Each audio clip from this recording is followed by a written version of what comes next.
ಸ್ಪಷ್ಟವಾಗಿ ಮತ್ತು ಹೇಳ್ತಾ ಇದ್ದಾರೆ.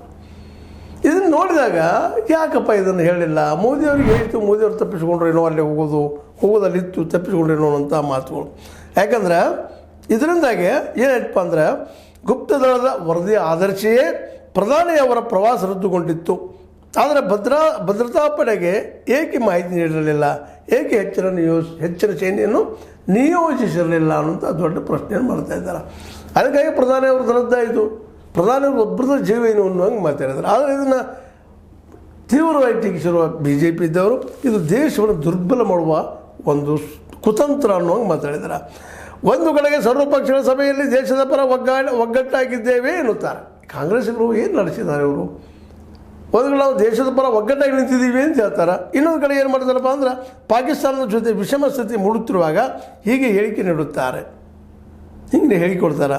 ಪ್ರಧಾನಿ ಅವರ ಕಾಶ್ಮೀರ ಪ್ರವಾಸ ರದ್ದು ಮತ್ತು ಪಹಲ್ಗಾಮ್ ಕೃತ್ಯ ಕುರಿತು ಖರ್ಗೆ ಅವರು ಬೇಜವಾಬ್ದಾರಿಯಿಂದ ಮಾತಾಡಿದ್ದಾರೆ.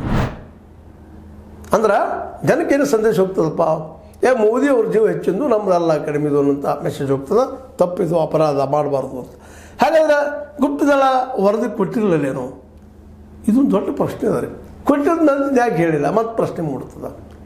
ಮತ್ತು ಇನ್ನೊಂದು ನಾವು ಗಮನಿಸಬೇಕಾಗಿದೆ, ಕಾಂಗ್ರೆಸ್ ಪಕ್ಷ ಒಂದು ವಿರೋಧ ಪಕ್ಷ, ಹೌದು, ಈ ಬೆಂಬಲ ಸೂಚಿಸಿದ ಒಕ್ಕಟ್ಟನ್ನು ಹೋರಾಟ ಮಾಡೋದು ಅದರಲ್ಲಿ ತಪ್ಪಿಲ್ಲ.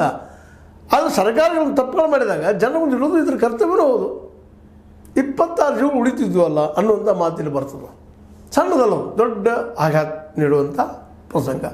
ಇದು ನಮ್ಮ ಸರ್ಕಾರಕ್ಕೆ ಗೊತ್ತಿದ್ದು ಯಾಕೆ ಮಾಡಲಿಲ್ಲ ಅನ್ನೋದು ಖರ್ಗೆ ಅವರ ಕಳಕಳಿನೋ ಅಥವಾ ರಾಜಕೀಯನೋ ಅದು ಬೇರೆ ವಿಷಯ.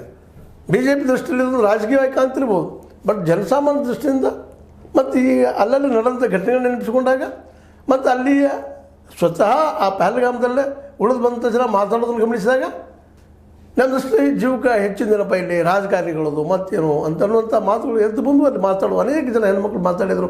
ನಮ್ಮ ಗಂಡನ ಕಳೆದುಕೊಂಡಂಥವ್ರು, ತಮ್ಮ ಸಂಬಂಧಿಗಳನ್ನ ಕಳೆದುಕೊಂಡಂಥವ್ರು ಉಳಿಸ್ಬೋದಾಗಿತ್ತಲ್ಲ ಇದು. ಯಾಕೆಂದ್ರೆ ಅಲ್ಲಿ ಏನೂ ಶೈನಿಲ್ಲ, ಏನೂ ಇಲ್ಲ, ಭದ್ರತಾ ಪಡೆ ಇಲ್ಲ, ಮ್ಯಾಲೆ ಅಷ್ಟು ದೂರ ಕಳಿಸೋ ಅವಶ್ಯಕತೆ ಇತ್ತ ಅನ್ನೋ ಪ್ರಶ್ನೆ ಉಳಿದ್ಬಿಟ್ಟಿದ್ರೆ. ಯಾಕಂದ್ರೆ ಜನ 2,000 ಜನ ಅಲ್ಲಿ ಹೋಗ್ತಾರೆ ಮೇಲೆ ಹೋದಾಗ ಅದರಲ್ಲಿ ಪ್ರೊಟೆಕ್ಷನ್ ಅಲ್ಲಿ ಇಲ್ಲಂದ್ರೆ ಕೊಡಬೇಕಾದ ಸ್ಥಳೀಯ ಅಲ್ಲಿಯ ಏನಪ್ಪ ಅಂತಂದ್ರೆ ಆ ಒಂದು ಪೊಲೀಸರದಾಗಿರ್ಬೋದು,